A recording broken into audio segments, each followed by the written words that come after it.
여보, 왜 이렇게 일찍 일어났어요? 아내가 환한 미소를 지으며 말했습니다. 그 목소리, 그 표정, 모든 것이 살아생전 그대로였습니다. 김노인은 입을 벌린 채 말을 잇지 못했습니다. 이게 꿈인가요? 현실인가요? 오늘의 이야기는 마음속 깊이 묻어둔 추억을 꺼내보는 시간입니다. 끝까지 함께 해주시면 분명 마음이 따뜻해지실 거예요. 구독과 좋아요는 무료지만 큰 힘이 됩니다. 전라남도 끝자락 바다와 맞닿은 작은 마을에서 70이 넘은 김노인은 한 달 전부터 혼자가 되었습니다. 평생을 함께한 아내를 떠나보낸 후 매일 아침이 고통스러웠습니다. 새벽 5시 눈을 뜨자마자 옆자리를 확인하는 습관은 여전했지만 그곳은 이제 차갑기만 했죠. 여보, 여보. 김노인은 무의식 중에 아내를 부르곤 했습니다. 하지만 돌아오는 것은 바닷바람 소리뿐이었습니다. 마루로 나서서 바다를 바라보면 파도가 밀려왔다 물러가기를 반복했습니다. 아내는 그런 바다를 보며 바다도 사람 마음 같다고 말하곤 했는데 지금 김노인의 마음도 그 파도처럼 출렁거렸습니다. 부엌에 들어서면 더욱 슬펐습니다. 아직도 아내가 쓰던 앞치마가 걸려 있었고 찬장 안에는 두 사람 분량의 그릇들이 가지런히 정리되어 있었습니다. 김노인은 서툰 손놀림으로 혼자 밥을 짓기 시작했습니다. 쌀을 씻는 것부터가 어려웠습니다. 몇 번을 씻어야 하는지, 물은 얼마나 넣어야 하는지 정확히 알지 못했죠. 이렇게 하는 게 맞나? 된장찌개를 끓여보려 했지만 간이 짜기만 했습니다. 평생을 아내가 차려준 밥상에서 살았던 터라 음식 하나 제대로 만들지 못하는 자신이 한심했습니다. 그때 문득 아내의 목소리가 떠올랐습니다. 여보, 된장은 조금씩 넣어야 해요. 한 번에 많이 넣으면 짜져요. 김노인은 고개를 돌려 부엌 입구를 바라보았습니다. 하지만 그곳에는 아무도 없었습니다. 단지 아내의 기억이 너무도 생생해서 목소리까지 들린 것뿐이었죠. 김노인은 한숨을 쉬며 다시 찌개를 저었습니다. 그때 대문 밖에서 목소리가 들려왔습니다.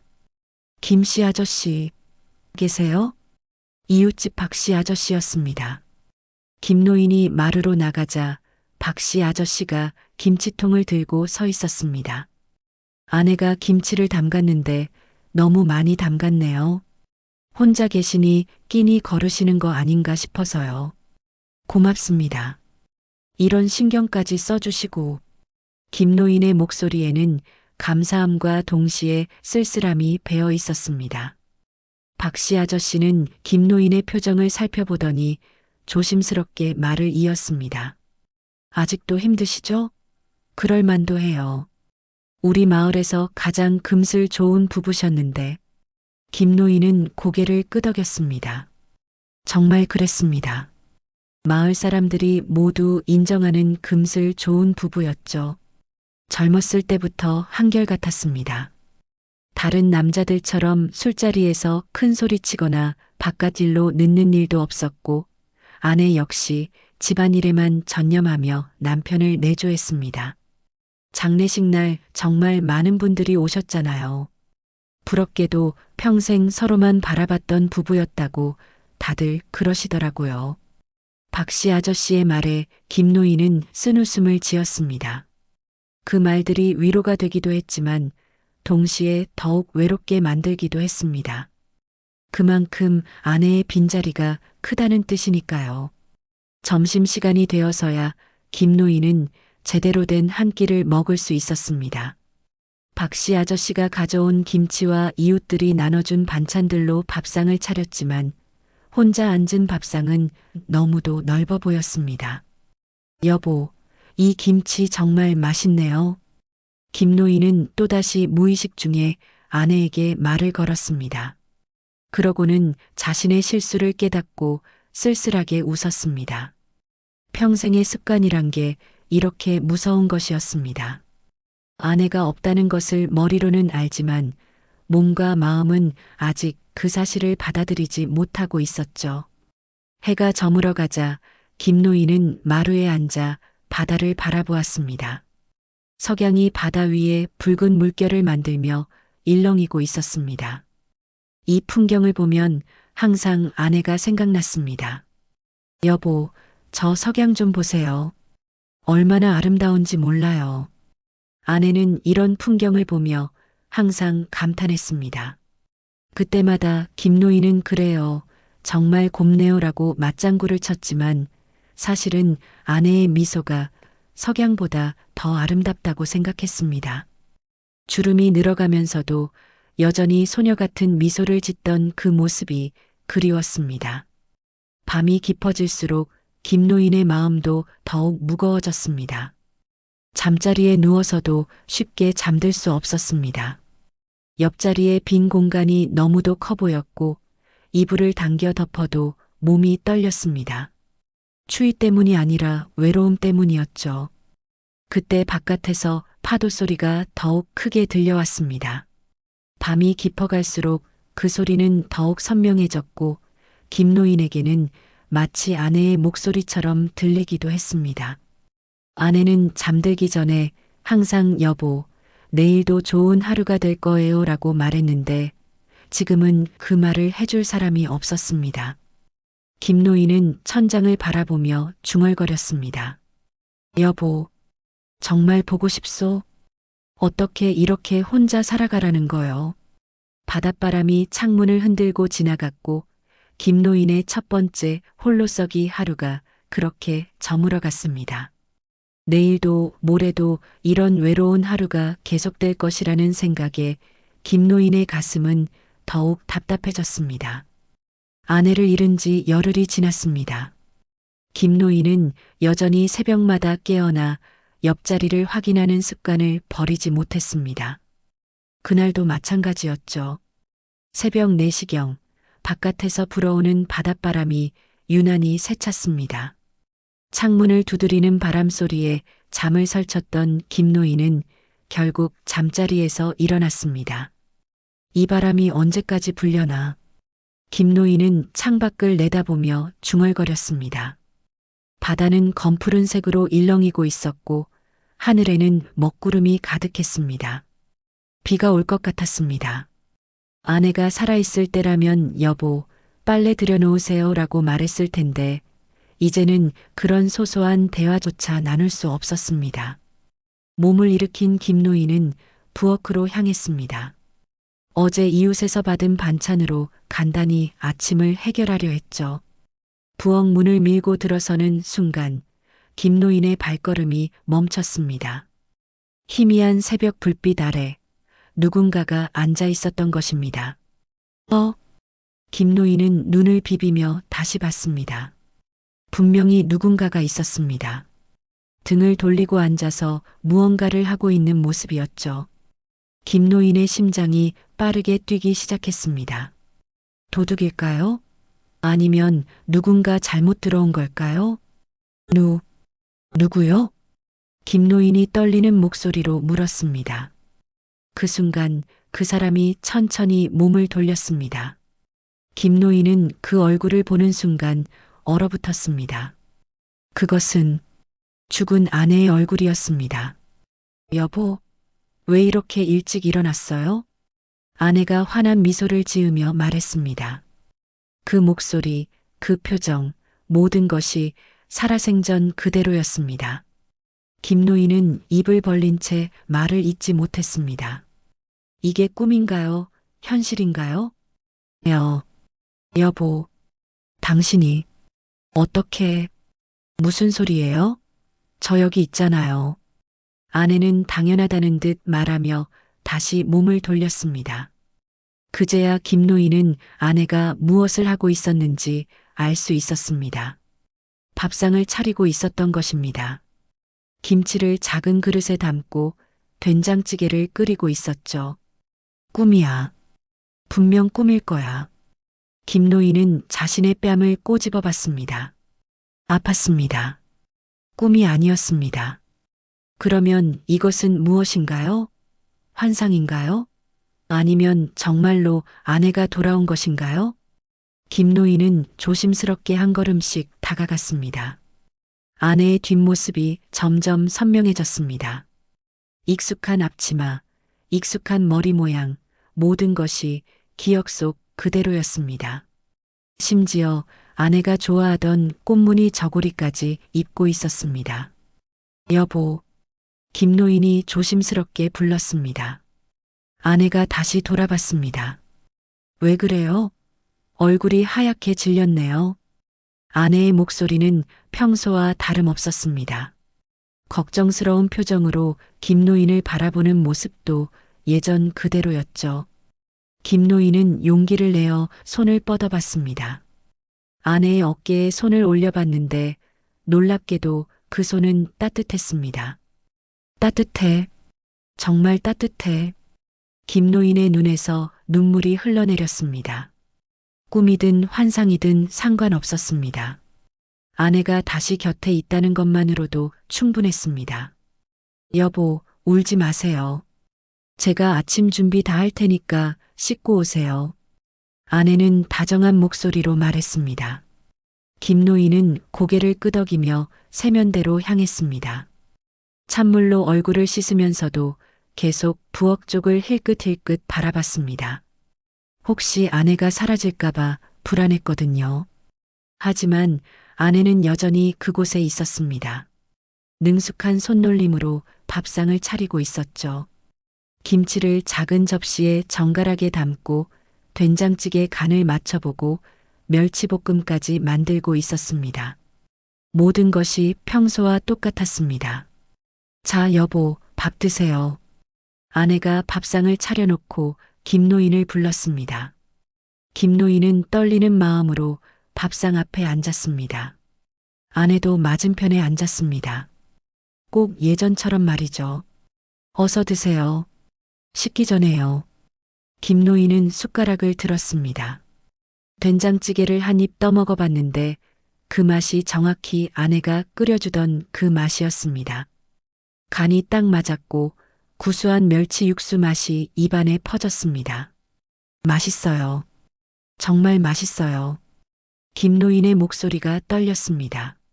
한 달 동안 제대로 된 음식을 먹지 못했던 터라 아내가 차린 밥상이 더욱 소중하게 느껴졌습니다. 그때 대문 밖에서 소리가 들려왔습니다. 김씨 아저씨, 계세요? 박씨 아저씨의 목소리였습니다. 김노인은 깜짝 놀라 아내를 바라봤습니다. 아내는 어떻게 할까요? 누군가 오시네요. 아내가 담담하게 말했습니다. 여보, 박씨 아저씨가 오신 것 같은데. 가서 인사하세요. 아내는 자연스럽게 말했습니다. 마치 아무 일도 없다는 듯이 말이죠. 김노인은 혼란스러웠습니다. 아내를 박씨 아저씨에게 어떻게 설명해야 할까요? 김노인이 대문으로 나가자 박씨 아저씨가 서 있었습니다. 아저씨, 아침도 안 드시고 뭐 하세요? 아, 네. 지금 아침 먹고 있었습니다.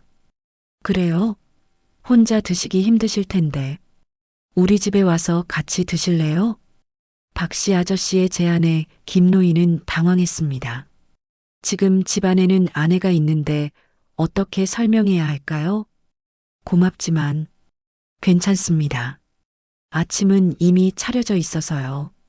아저씨가 직접 차리셨어요? 대단하시네요.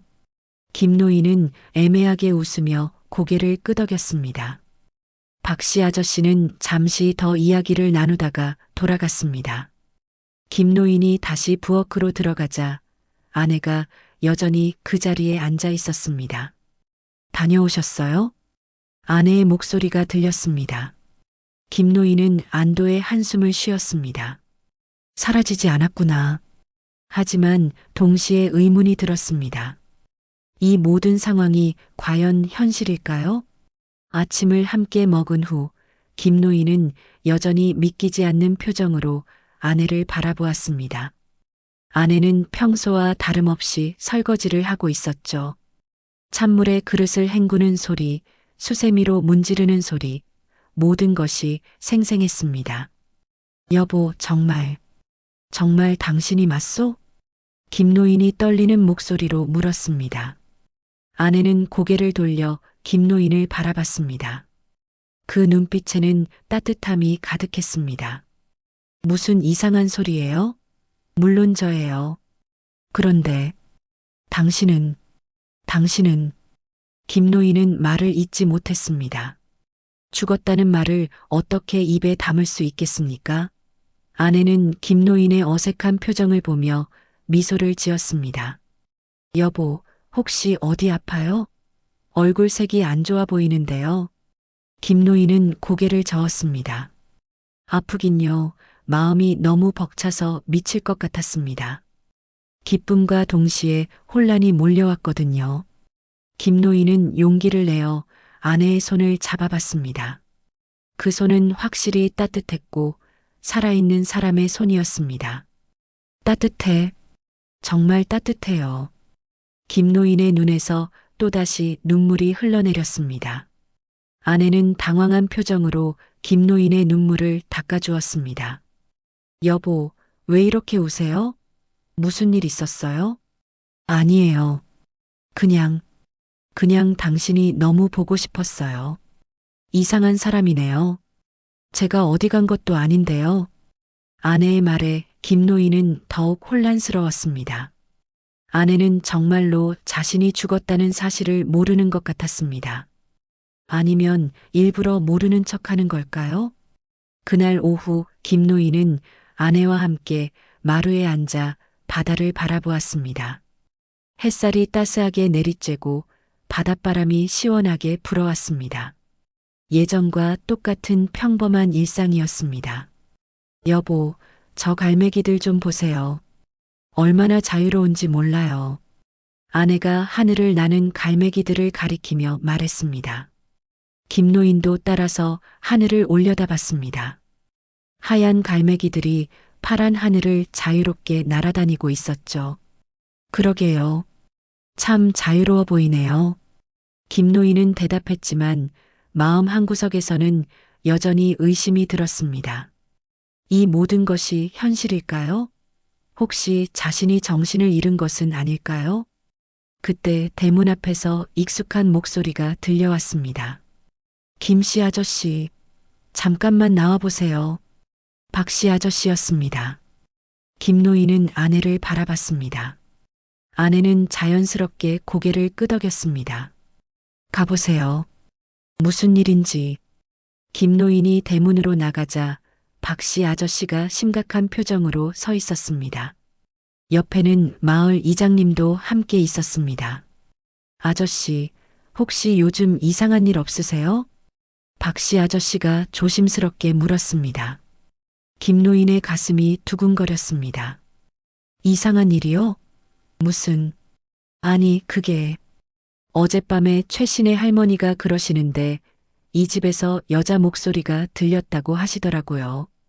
김노인은 식은땀이 났습니다. 정말로 다른 사람도 아내의 존재를 느낀 걸까요? 여자 목소리요?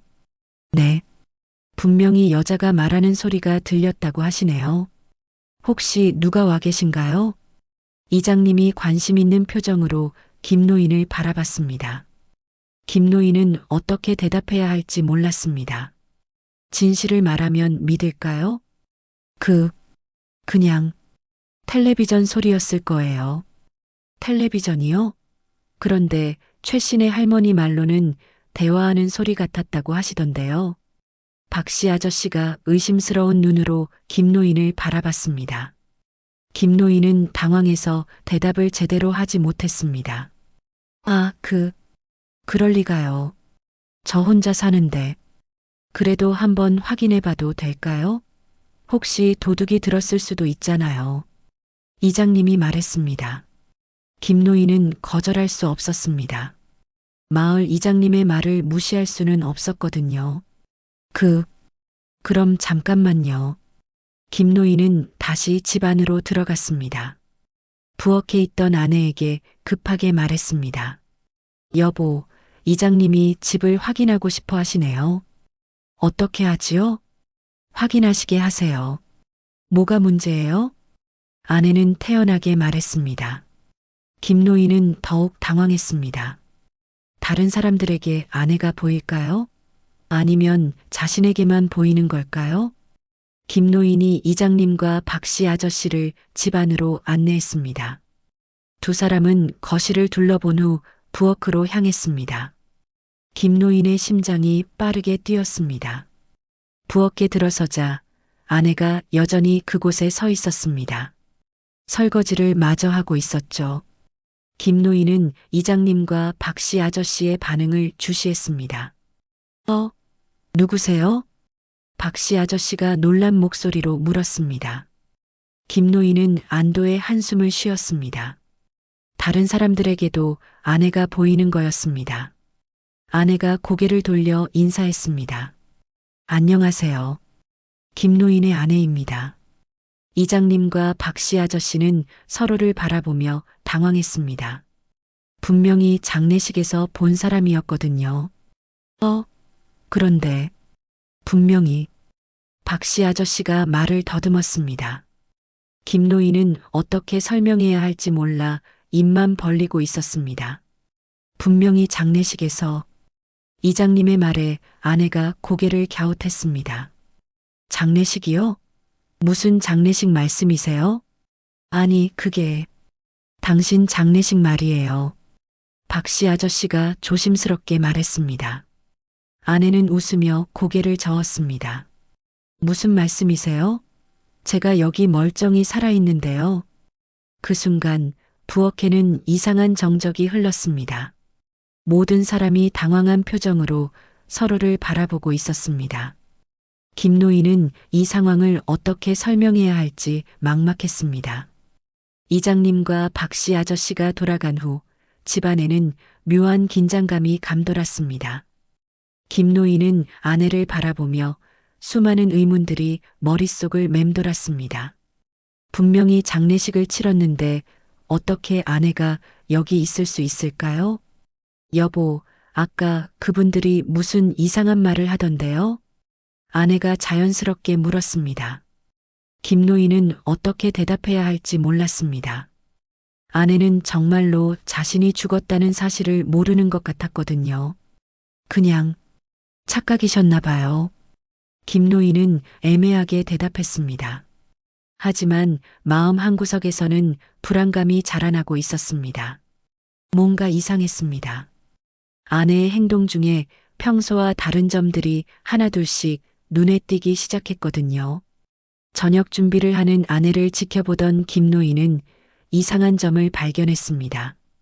아내가 김치 냉장고를 열고서 한참 동안 멍하니 서 있는 것이었습니다.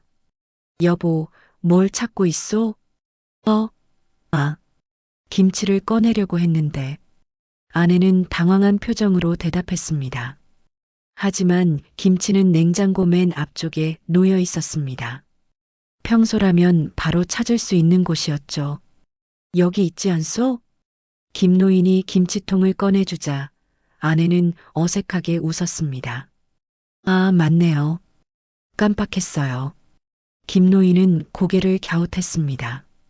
평생을 이 집에서 살면서 김치통 위치를 모를 리가 없는데요. 더욱 이상한 것은 아내가 밥을 할 때 쌀통을 한참 찾아 헤맸다는 점이었습니다. 저녁을 먹으면서도 이상한 일이 계속 일어났습니다.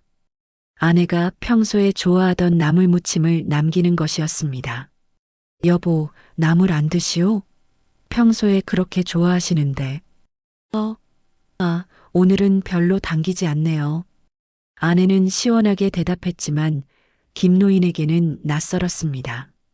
아내는 나물 무침을 특히 좋아해서 항상 마지막까지 남기지 않고 다 먹었거든요. 밤이 되어 잠자리에 들 시간이 되었습니다. 김노인은 아내와 함께 침실로 들어갔습니다. 한 달 만에 다시 두 사람이 함께 누워 있으니 어색하기도 했고 동시에 너무 행복했습니다. 여보, 정말 꿈만 같소? 김노인이 중얼거렸습니다. 아내는 미소를 지으며 김노인의 손을 잡았습니다. 무슨 꿈이에요? 우리 매일 이렇게 자잖아요. 아내의 말에 김노인은 또다시 혼란스러웠습니다. 정말로 아내는 그동안 일어난 일들을 전혀 기억하지 못하는 것 같았습니다. 다음 날 아침 김노인은 더욱 이상한 점을 발견했습니다. 아내가 차를 우리면서 평소와 다른 방법을 쓰고 있었던 것입니다. 여보, 차 우리는 법이 바뀌었소? 무슨 말이에요? 평소에는 찻잎을 먼저 넣고 물을 부으셨는데 오늘은 물을 먼저 넣으시네요. 아내는 잠시 당황한 표정을 지었습니다. 그냥 오늘은 다르게 해보고 싶어서요. 김노인은 고개를 끄덕였지만 마음속으로는 의심이 커져갔습니다. 평생을 함께 산 아내가 갑자기 습관을 바꿀 리가 없었거든요. 점심시간 즈음 더욱 충격적인 일이 일어났습니다. 아내가 갑자기 엉뚱한 이야기를 꺼낸 것입니다. 여보, 우리 바다에 나가서 수영할까요? 김노인은 깜짝 놀랐습니다. 아내는 평생 물을 무서워했거든요. 바다 근처에 살면서도 발목 깊이 이상으로는 들어가지 않았던 아내였습니다. 여보, 당신이 수영을요? 평소에 물 무서워하셨잖아요. 물을 무서워한다고요? 언제 제가 그랬어요? 아내는 진심으로 놀란 표정이었습니다. 김노인은 말문이 막혔습니다. 아내의 물 공포증은 어린 시절 바다에서 빠질 뻔했던 경험 때문이었는데 그걸 모를 리가 없었습니다. 여보, 분명히 어렸을 때 바다에서 무슨 소리예요? 저는 어렸을 때부터 바다에서 수영하며 놀았는걸요. 김노인은 점점 혼란스러워졌습니다. 이게 정말 자신이 알던 아내가 맞을까요? 오후에 더욱 이상한 일이 벌어졌습니다. 아내가 갑자기 눈물을 흘리며 말하기 시작한 것입니다. 여보, 사실 제게는 언니가 있었어요. 김노인은 깜짝 놀랐습니다. 평생을 함께 살면서 아내에게 형제자매가 있다는 말을 들어본 적이 없었거든요. 언니요? 무슨 소리예요? 쌍둥이 언니가 있었어요. 저보다 10분 먼저 태어나신 언니가. 아내의 목소리가 떨렸습니다. 김노인은 믿을 수 없었습니다. 결혼할 때 아내는 분명히 외동딸이라고 했었거든요. 여보, 그런 이야기를 왜 지금까지 안 하셨소? 미안해요. 너무 아픈 기억이라서. 언니는 바다를 무서워하셨어요. 어렸을 때 바다에서 사고가 날 뻔해서. 김노인의 머릿속이 하얗게 변했습니다. 바다를 무서워했던 것은 아내였는데 지금은 언니가 그랬다고 말하고 있었습니다. 언니는 결혼도 못하시고 혼자 사셨어요. 부모님이 돌아가신 후에는 더욱 외롭게 지내셨죠. 아내의 이야기는 계속 이어졌습니다. 김노인은 점점 더 큰 혼란에 빠져들었습니다. 지금까지 알고 있던 아내의 모든 것들이 거짓이었다는 말인가요? 여보, 그럼 당신이 물을 무서워한다고 한 것은 그건 언니 이야기였어요. 사람들이 저와 언니를 헷갈려 해서 때로는 제가 언니인 척 하기도 했어요. 김노인은 더 이상 무엇이 진실인지 알 수 없었습니다. 평생을 함께 산 아내에 대해 자신이 알고 있던 것들이 모두 착각이었단 말인가요? 그 순간 아내가 김노인의 손을 잡으며 간절하게 말했습니다. 여보, 제가 지금까지 숨긴 게 너무 많아요. 하지만 당신을 사랑하는 마음만은 진짜였어요. 김노인의 가슴이 복잡해졌습니다. 기쁨과 혼란, 사랑과 의심이 뒤섞여 어떤 감정을 가져야 할지 몰랐습니다. 아내의 고백을 들은 후 며칠이 지났습니다. 김노인은 밤마다 잠 못 이루며 생각에 잠겼습니다. 평생을 함께한 아내에게 쌍둥이 언니가 있었다니 그것도 자신이 전혀 모르는 사이의 말입니다. 더욱 혼란스러운 것은 아내가 때로는 자신이 언니인 척했다는 고백이었습니다. 도대체 뭐가 진짜고 뭐가 거짓인 거요? 김노인은 중얼거리며 마루에 앉아 바다를 바라보았습니다. 파도가 끝없이 밀려왔다 물러가기를 반복했지만 김노인의 마음은 평온하지 못했습니다. 그러던 어느 날 아침 마을에 이상한 소문이 돌기 시작했습니다. 김노인이 시장에 장을 보러 갔을 때 사람들의 수군거림을 들을 수 있었습니다. 정말 이상한 일이야. 분명히 장례식을 치렀는데 내 눈으로 직접 봤다니까. 관에 누워있던 모습을 말이야. 그런데 어떻게 다시 살아있을 수 있어? 김노인은 귀를 기울였습니다. 사람들이 자신의 아내에 대해 이야기하고 있는 것이 분명했습니다. 혹시 가짜가 아닐까? 돈을 노리고 아니면 정신이 이상해진 거 아니야? 김노인 혼자 살다 보니 김노인의 가슴이 뜨거워졌습니다. 사람들이 자신을 정신 이상자 취급하고 있었습니다. 하지만 화를 낼 수도 없었습니다. 다른 사람들 입장에서는 당연히 이상하게 보일 만한 일이었으니까요. 김씨 아저씨. 뒤에서 부르는 소리에 김노인이 돌아보니 마을의 젊은 청년 몇 명이 다가오고 있었습니다. 그들의 표정은 심각했습니다. 아저씨, 사실 저희가 확인하고 싶은 게 있어요. 무엇을요? 아저씨 집에 계신 분. 정말 아저씨 아내 맞아요? 김노인은 당황했습니다. 어떻게 대답해야 할까요? 물론 제 아내입니다. 그런데 저희는 분명히 장례식에 참석했거든요. 관에 누워 계신 모습도 봤고요. 청년 중 하나가 단호하게 말했습니다. 김노인은 말문이 막혔습니다. 혹시 쌍둥이이신가요? 아니면 그런 게 아니라 김노인은 제대로 설명할 수 없었습니다. 자신도 무엇이 진실인지 확신할 수 없었거든요. 집으로 돌아온 김노인은 아내에게 마을 사람들의 반응을 이야기했습니다. 아내는 침묵으로 들었다가 천천히 입을 열었습니다. 여보, 사실 제가 말씀드릴 게 있어요. 김노인의 심장이 빨리 뛰기 시작했습니다. 또 무슨 비밀이 있다는 걸까요? 그날, 장례식 날 말이에요. 아내의 목소리가 떨렸습니다. 사실은 제가 아니었어요. 무슨 말이요? 죽은 건 제가 아니라 언니였어요. 김노인은 충격에 사로잡혔습니다. 장례식을 치른 것이 아내가 아니라 쌍둥이 언니였다는 말인가요? 언니가 갑자기 쓰러지셨어요. 병원에 모셔갔지만 이미 늦었죠. 그런데 사람들이 저를 언니로 착각하고 아내는 울먹이며 계속 설명했습니다. 언니는 평생 혼자 사셨어요. 가족도 없고 친구도 없고 그래서 장례식도 제대로 치러드릴 사람이 없었죠. 김노인은 점점 혼란스러워졌습니다.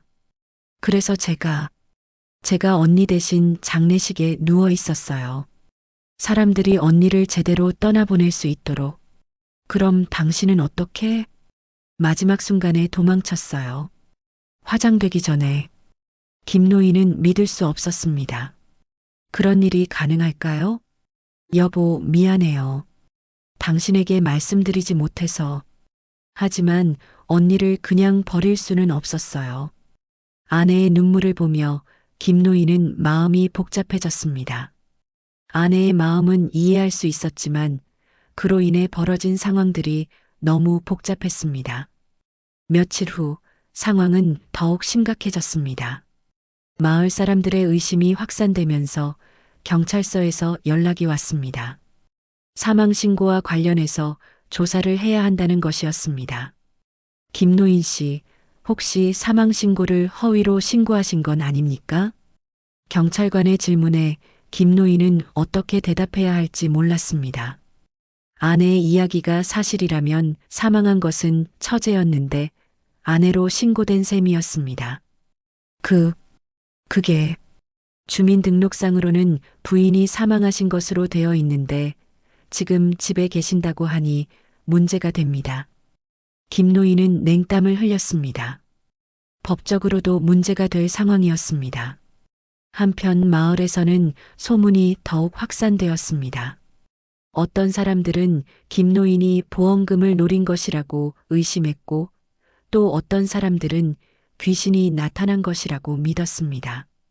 분명히 관에 누워있던 모습을 봤는데 그럼 지금 집에 있는 사람은 누구야? 혹시 돈 때문에 꾸며낸 일 아냐? 김노인은 마을을 걸을 때마다 사람들의 시선을 의식해야 했습니다.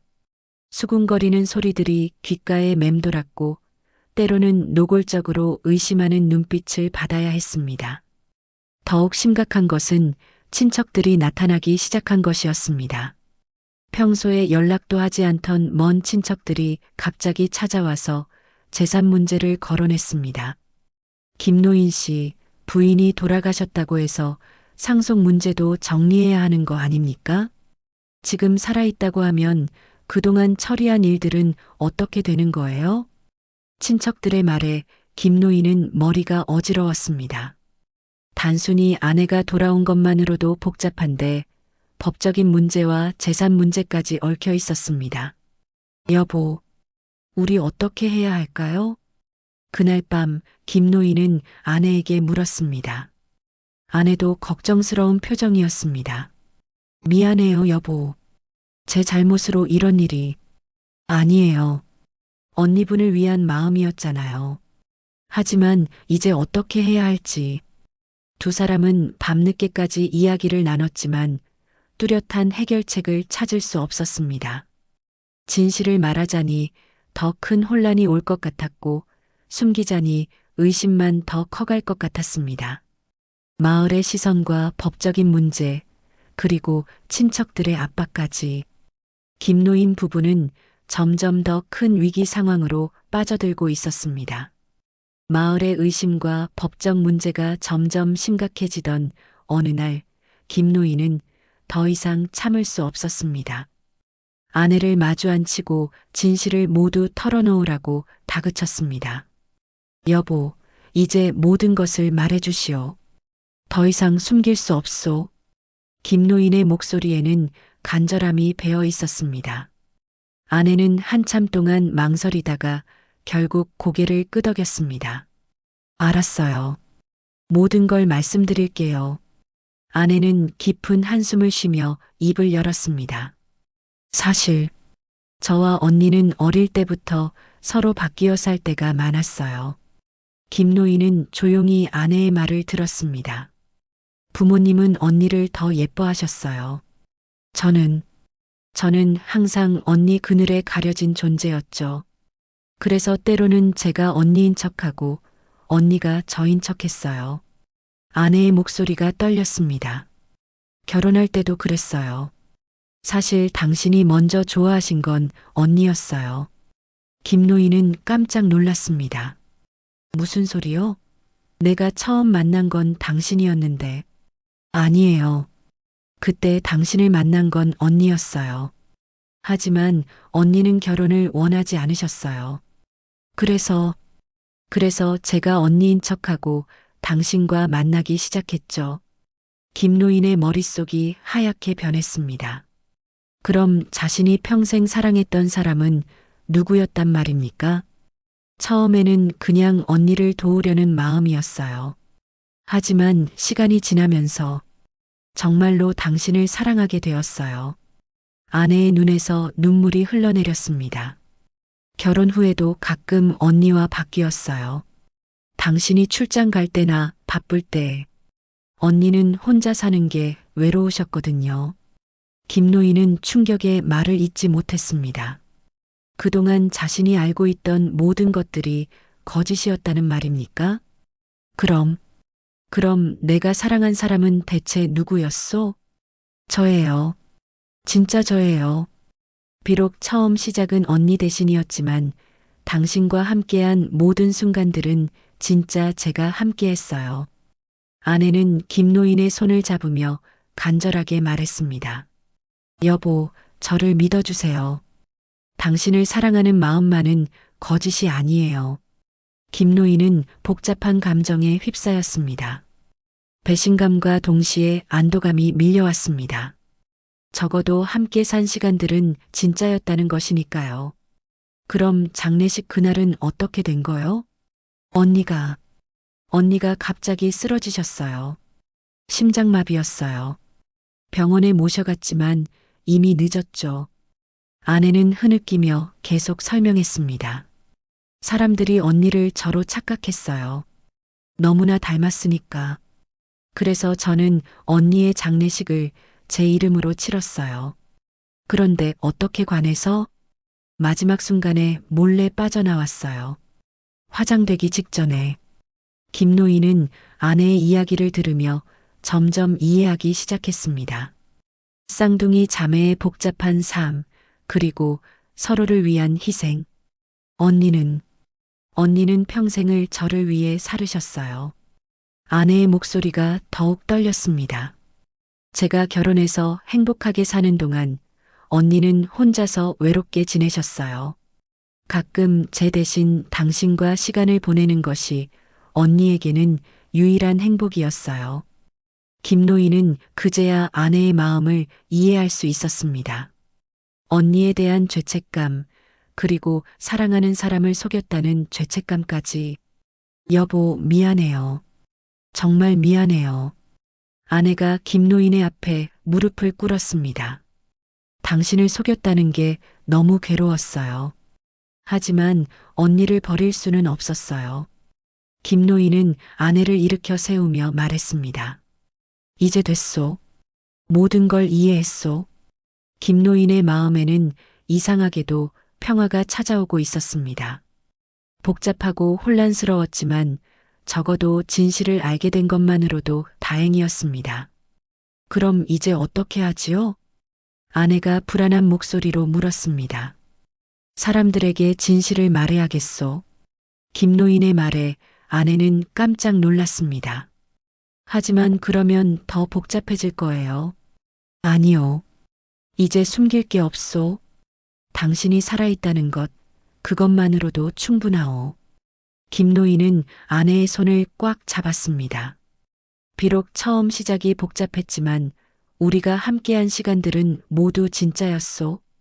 그것으로 충분하오. 아내의 얼굴에 안도의 표정이 스쳤습니다.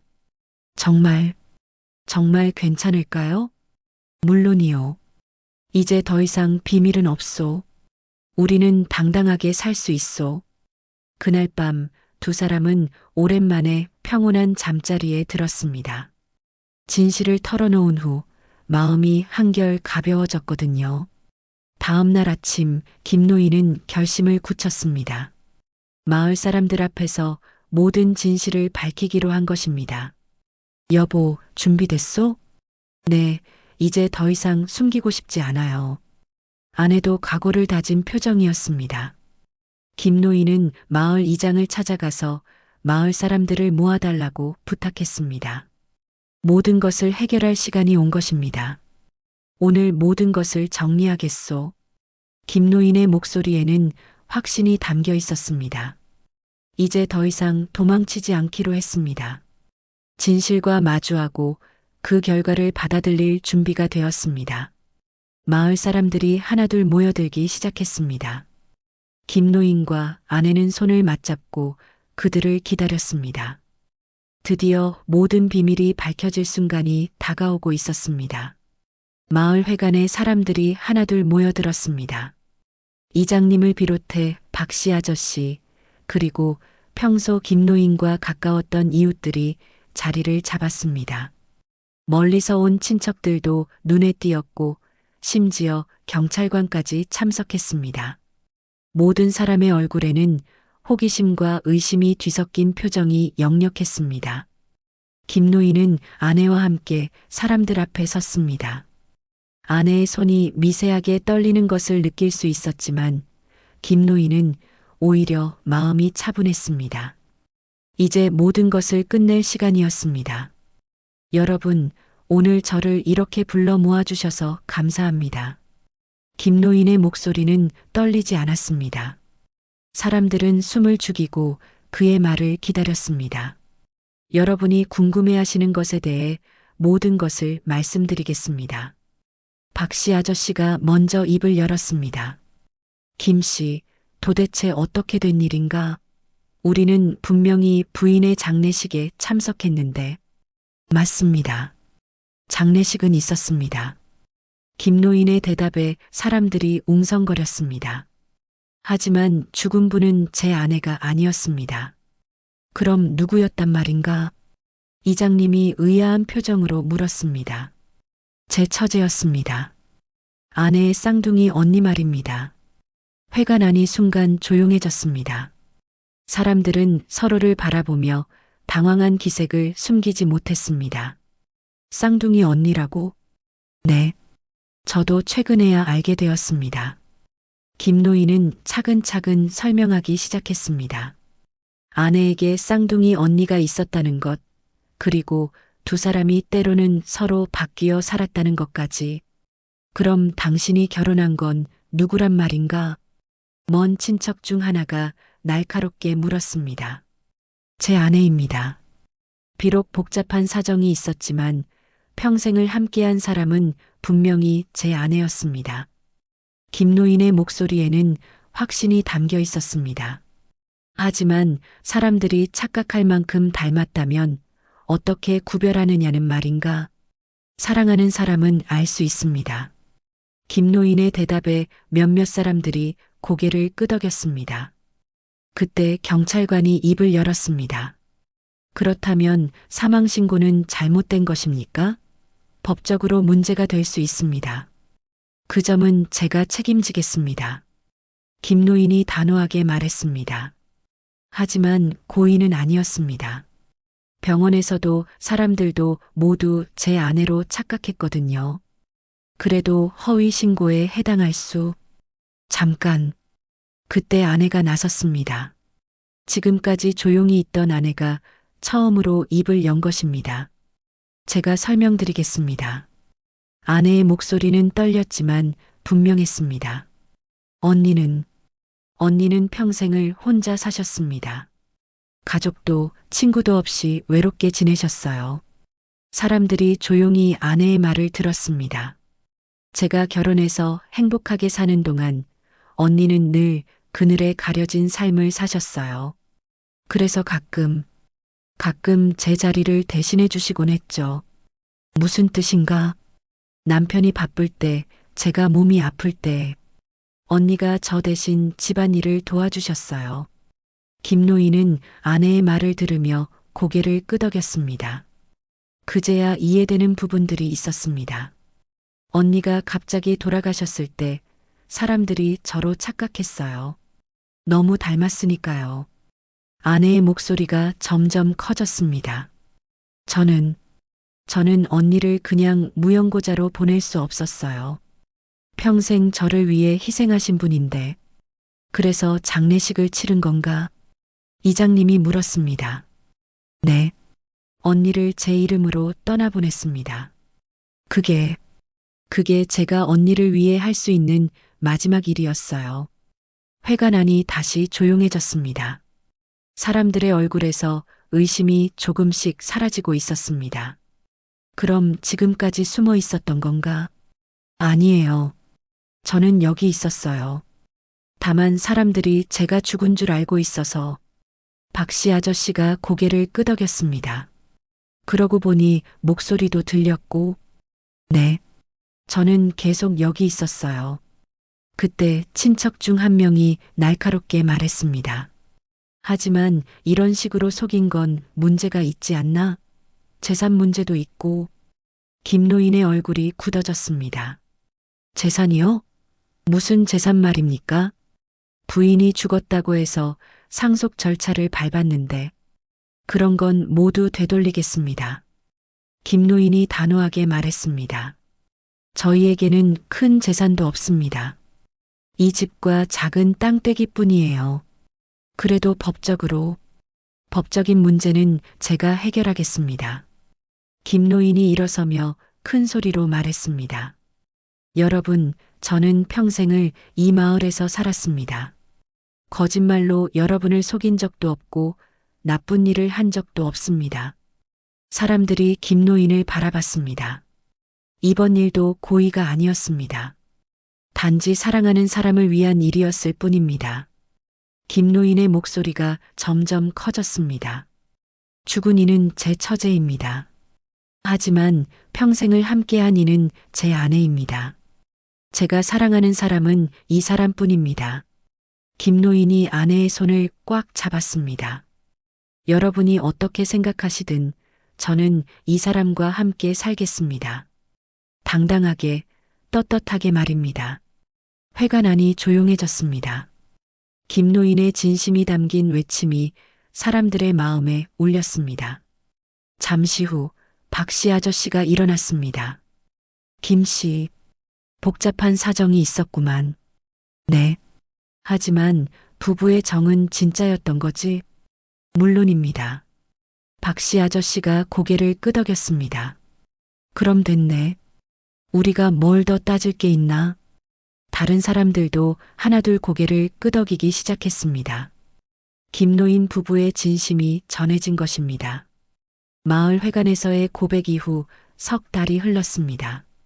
처음에는 여전히 수군거리는 사람들이 있었지만 시간이 지나면서 마을은 다시 평온을 되찾았습니다. 김노인 부부의 진심이 사람들에게 전해졌고 복잡한 사정을 이해하게 된 이웃들은 오히려 더욱 따뜻하게 대해주었습니다. 법적인 문제들도 하나씩 정리되었습니다. 경찰 조사 결과 고의적인 허위 신고가 아니라는 것이 밝혀졌고 병원 기록과 여러 증인들의 증언을 통해 쌍둥이 자매의 존재도 확인되었습니다. 복잡한 서류 작업과 절차를 거쳐 모든 것이 제자리를 찾았습니다. 여보, 이제 정말 평온해졌네요. 아내가 마루에 앉아 바다를 바라보며 말했습니다. 석양이 바다를 붉게 물들이고 있었고 갈매기들이 자유롭게 날아다니고 있었습니다. 그러게요. 이제야 진짜 우리 둘만의 시간을 보낼 수 있을 것 같소? 김노인도 아내 옆에 앉으며 대답했습니다. 그의 얼굴에는 평온함이 가득했습니다. 처제의 무덤도 제대로 만들어졌습니다. 마을 뒷산의 양지 바른 곳에 작은 묘를 쓰고 매주 부부가 함께 성묘를 다녔습니다. 생전에 외롭게 살았던 처제에게 이제라도 가족의 정을 전해주고 싶었습니다. 언니, 안녕히 계세요. 다음 주에 또 올게요. 아내는 처제의 무덤 앞에서 항상 이렇게 인사했습니다. 김노인도 처제에게 감사의 마음을 전했습니다. 비록 복잡한 사정이 있었지만 아내를 지켜준 고마운 분이었으니까요. 마을 사람들의 반응도 달라졌습니다. 박씨 아저씨는 여전히 자주 들러서 안부를 물었고 이장님도 큰 일이 있을 때마다 김노인 부부를 찾았습니다. 김씨 아저씨, 부인과 함께 마을 잔치 준비 도와주실 수 있나요? 물론이지요. 기꺼이 도와드리겠습니다. 김노인 부부는 마을 행사에 적극적으로 참여했습니다. 더 이상 숨길 것도 부끄러워할 것도 없었습니다. 어느 날 젊은 시절부터 알고 지내던 친구가 멀리서 찾아왔습니다. 김노인, 오랜만이네. 부인이 돌아가셨다는 소식을 듣고 문상을 왔는데 알고 보니 살아계시더군. 복잡한 사정이 있었어요. 김노인이 웃으며 대답했습니다. 그래도 다행이야. 부부가 함께 있어야지. 친구는 김노인 부부를 보며 감탄했습니다. 정말 변하지 않는구나. 젊을 때부터 금슬이 좋더니 이제야 진짜 서로를 알게 된 것 같아요. 아내가 수줍게 말했습니다. 실제로 모든 비밀이 밝혀진 후 두 사람은 더욱 깊은 사랑을 확인할 수 있었습니다. 김노인은 아내의 과거를 모두 받아들였고 아내도 김노인의 포용력에 깊이 감동했습니다. 평생을 함께 살았지만 이제야 진짜 마음을 터놓을 수 있게 된 것입니다. 여보, 이제 더 이상 비밀은 없죠? 어느 저녁 김노인이 장난스럽게 물었습니다. 물론이에요. 이제 모든 걸 말씀드렸어요. 아내도 웃으며 대답했습니다. 그럼 앞으로는 정말 평범한 노부부로 살면 되겠네요. 평범한 게 가장 큰 행복이에요. 두 사람은 손을 맞잡고 바다를 바라보았습니다. 파도가 밀려왔다 물러가기를 반복하는 모습이 인생과 닮아 있었습니다. 계절이 바뀌어 가을이 왔습니다. 마을에는 코스모스가 피어나고 바다에는 고등어떼가 돌아왔습니다. 김노인 부부는 여전히 소소한 일상을 이어가고 있었습니다. 여보, 오늘 시장에서 고등어가 싸다던데 사올까요? 좋지요. 오랜만에 고등어구이 해주세요. 이런 평범한 대화가 이제는 더없이 소중했습니다. 한때 잃었다고 생각했던 일상이 다시 돌아온 것이니까요. 마을 사람들도 이제 김노인 부부를 자연스럽게 받아들였습니다. 처음에는 신기해했지만 시간이 지나면서 그저 평범한 이웃으로 여기게 되었습니다. 김씨네 부부 정말 금슬이 좋아 보여. 그러게. 저런 부부가 되고 싶네. 젊은 부부들이 김노인 부부를 부러워하는 소리도 들렸습니다. 복잡한 사연을 겪고 난 후 오히려 더욱 돈독해진 모습이 사람들에게 감동을 주었습니다. 겨울이 다가오자 김노인은 아내를 위해 방한 준비를 했습니다. 아내도 김노인의 건강을 챙기며 따뜻한 차를 끓여주었습니다. 서로를 배려하는 마음이 전보다 더욱 깊어졌습니다. 여보, 올겨울도 함께 나야 할 수 있어서 고마워요. 아내가 김노인의 손을 잡으며 말했습니다. 저야말로 고맙소. 당신이 곁에 있어서. 김노인의 목소리에는 진심이 담겨 있었습니다. 어느 날 밤 두 사람은 오랜만에 깊은 대화를 나누었습니다. 여보, 지난 일들을 돌아보니 어떤가요? 힘들었지만 결과적으로는 좋았던 것 같아요. 이제야 서로를 완전히 알게 되었으니까요. 맞소. 숨길 것 없이 사는 게 이렇게 편한 줄 몰랐소. 두 사람은 웃으며 서로를 바라보았습니다. 그의 섣달금음 김노인 부부는 처제의 무덤을 찾았습니다. 언니, 올해도 마지막 인사드려요. 내년에도 잘 지켜봐 주세요. 아내의 말에 바람이 살짝 불었습니다. 마치 처제가 대답하는 것 같았습니다. 집으로 돌아온 두 사람은 따뜻한 차를 마시며 새해를 맞이했습니다. 여보, 새해에는 더욱 행복하게 살아요. 물론이지요. 우리에게는 서로가 있으니까요. 바닷가 작은 집에서 김노인 부부는 평범하지만 소중한 일상을 이어가고 있었습니다. 파도 소리를 벗삼아 서로의 손을 잡고 진짜 사랑을 나누며 살아가는 것입니다. 복잡했던 과거는 이제 추억이 되었고 앞으로는 오직 둘만의 시간이 기다리고 있었습니다.